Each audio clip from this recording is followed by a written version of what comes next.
Welcome to my educational Let's Play of Frogger. As you can see, I have a game in progress here. That's because I've played several games and somehow managed to mess something up. In terms of my narration, I keep accidentally telling the same stories twice. Oh, my time is running out. So, I'm gonna solve that problem. In Frogger, you get a small character, this little cutie.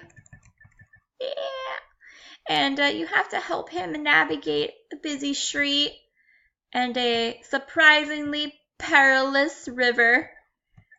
Frogs can swim in real life, but this Frogger did not take swimming lessons.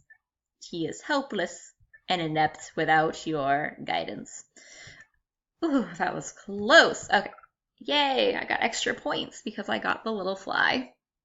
Your point system is based on how long it takes to get over there, and if you can pick up anything helpful along the way, such as a baby frog or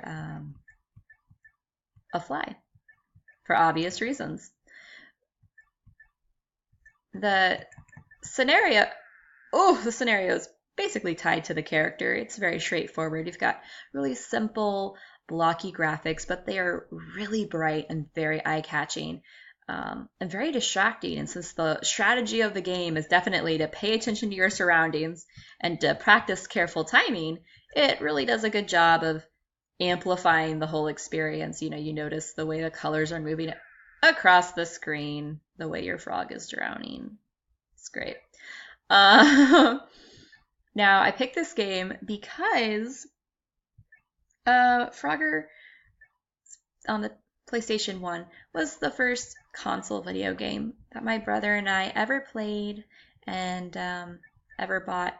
There was a arcade section on the PlayStation game that allowed you to, wow, that was close. That allowed you to play this. I believe the graphics were slightly improved, but overall I'm really impressed with the quality of this. It's really good. It's very fun. All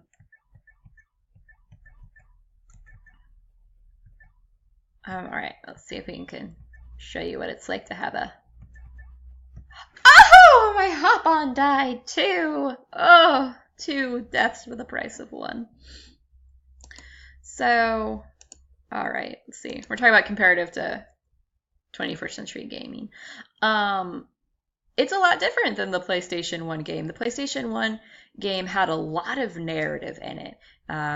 This little green frog was not just generic frog that we're going to guess is named Frogger because the game is called Frogger. He was a loving frog dad who was trying to keep his frog family safe.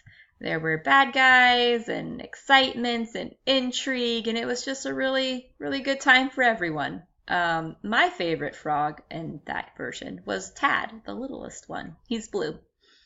And it was a lot of fun. Everyone had their own level and their own maze and could unlock different stuff. Honestly, what this most reminds me of is an early era computer game called Chips Challenge. And my family used to have competitions to see who could play Chips Challenge the best.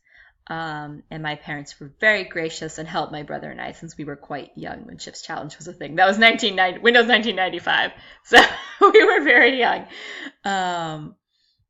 It's a lot different from some of the early games that I am used to, with the exception of Chips Challenge.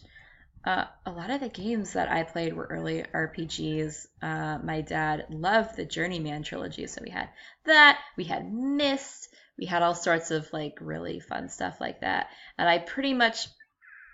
See, I died because you can't stack the frogs. You can't stack the green frogs. This was a lot more my brother's forte, playing games that were timing based. Even now, most of the games I play are RPGs or first person. I really love having a narrative. I haven't gone so far as to say that I primarily enjoy turn-based games because turn-based games are a little, they're less popular now. There's not that many of them, with the exception of Final Fantasy. I find they're not my cup of tea. Anyways, though, this has been a lot of fun and really nostalgic. Go, little buddy, go, go, go!